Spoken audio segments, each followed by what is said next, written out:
A graça e a paz do nosso Senhor e Salvador Jesus Cristo seja com todos. Vamos para o nosso devocional diário de hoje. 10 minutos de graça, 10 minutos ouvindo a palavra do Senhor. O título da nossa mensagem de hoje é De Volta à Fonte. Vamos entender o porquê precisamos todos retornar à fonte. A palavra que nós vamos ler hoje está no livro de Jeremias, livro do profeta Jeremias, capítulo 2, versículo 13. Livro do profeta Jeremias, capítulo 2, versículo 13, diz assim a palavra do Senhor: Porque o meu povo fez duas maldades. A mim me deixaram o manancial de águas vivas, e cavaram cisternas, cisternas rotas que não retêm águas. Essas são palavras do profeta Jeremias. Ele foi levantado por Deus para profetizar ao povo e chamá-los ao arrependimento. Ele teve o seu ministério iniciado por volta do ano 626 a.C. até o ano de 686 a.C. Jeremias ele viveu durante o reinado do rei Josias. O rei Josias foi um rei de Judá que ele promoveu uma reforma no reino. O povo estava desviado dos caminhos do Senhor, o povo estava adorando outros deuses, e Josias ele restaura a adoração, ele restaura o ensino da palavra de Deus. Mas Jeremias ele também viveu o início do cativeiro babilônico, quando o reino de Judá ele é invadido, ele é destruído pelos babilônicos. Jeremias ele viveu em meio ao povo de Judá durante um tempo em que houve restauração, a adoração foi restaurada, mas ele também viveu o início do cativeiro.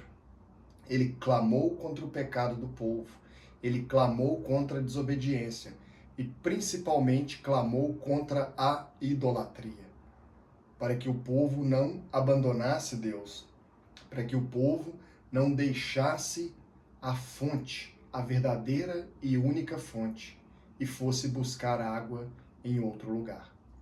Josias ele fez essa restauração, mas rapidamente o povo retornou à idolatria. Rapidamente o povo voltou a adorar outros deuses. Deus então, através do profeta Jeremias, ele diz: olha, o meu povo cometeu duas maldades. A mim abandonaram o manancial de águas vivas e cavaram para si cisternas rotas que não retêm águas. O que são cisternas rotas? Cisternas rotas são cisternas rachadas. As cisternas utilizadas nesse tempo, muitas vezes, e é esse o exemplo que Jeremias nos dá, elas eram cisternas onde a água não brotava. Elas eram cisternas utilizadas para armazenar água.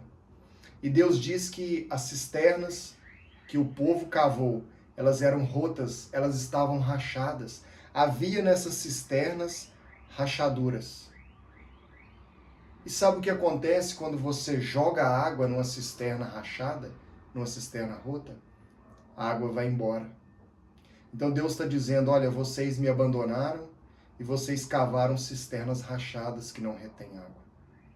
Quando nós saímos de diante da fonte de onde brota a água da vida, quando nós saímos de debaixo dessa fonte, nós cavamos para nós cisternas rachadas.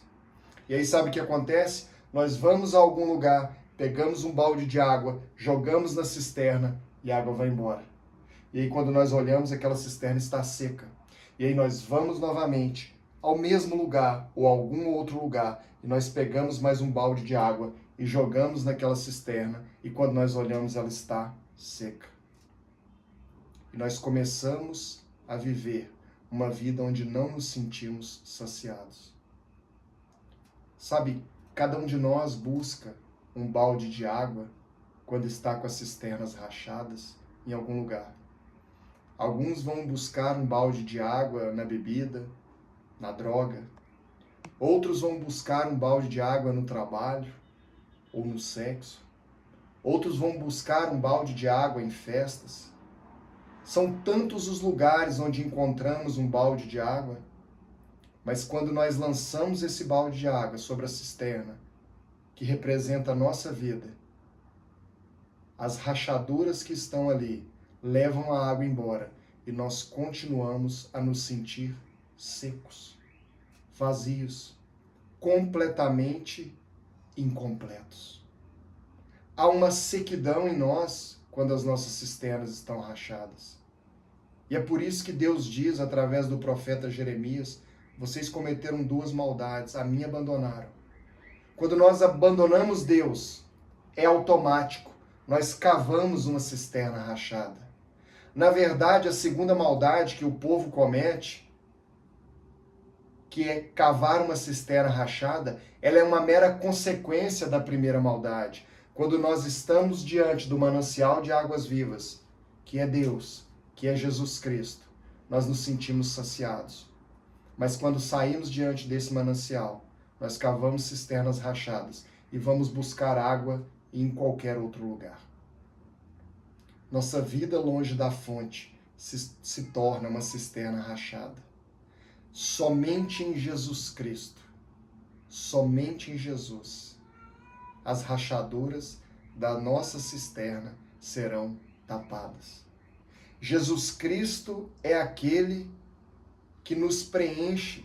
Jesus Cristo é aquele que restaura a nossa cisterna, que restaura a nossa vida.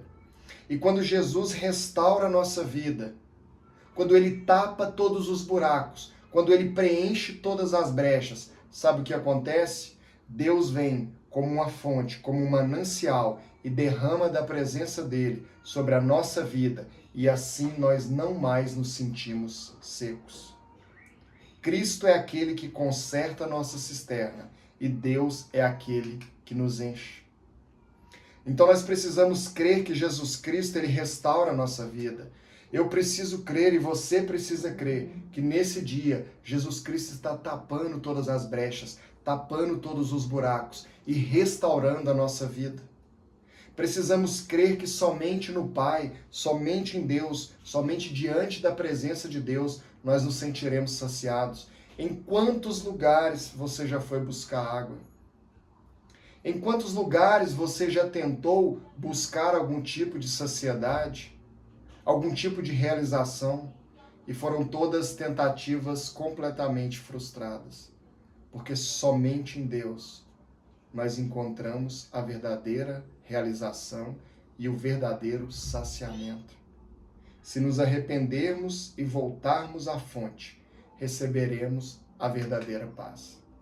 Quando nós nos dobramos diante de Deus, quando nós nos prostramos diante dele, ele nos recebe de volta.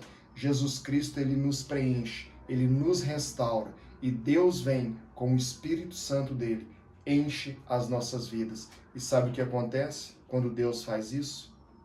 Ele não somente enche as nossas cisternas até o nível máximo dela, mas quando ele joga a água da vida, a presença dele sobre nós, nós começamos a transbordar. E sabe o que acontece? Ainda mais? Esse transbordar da presença de Deus nas nossas vidas começa a atingir outras pessoas. Elas são tocadas pela água verdadeira. Elas começam a perceber que há uma fonte verdadeira e elas também querem beber dessa água, que é Jesus Cristo. No Evangelho de João, capítulo 4, versículo 13 e 14, Jesus respondeu e disse-lhe: qualquer que beber dessa água tornará a ter sede, mas aquele que beber da água que eu lhe der nunca mais terá sede, porque a água que eu lhe der se fará nele uma fonte de água que salte para a vida eterna. Sabe, se você continuar buscando aquele balde de água, em qualquer lugar, você vai continuar a ter sede. Mas se nesse dia você beber da água que Jesus Cristo te dá, você será saciado, nunca mais terá sede, porque essa é a água da vida. Jesus é a água da vida. Pare de buscar saciedade, pare de tentar beber outras águas. Elas jamais vão te saciar, elas jamais te trarão paz, elas jamais vão te preencher. Beba da fonte verdadeira, da fonte que flui do rio de Deus. Beba da água que Jesus Cristo te dá esse dia. Que Deus te abençoe, que Deus abençoe sua vida, que essa palavra possa entrar não só na sua mente, mas também no seu coração e que ela gere em você transformação. Jesus te abençoe.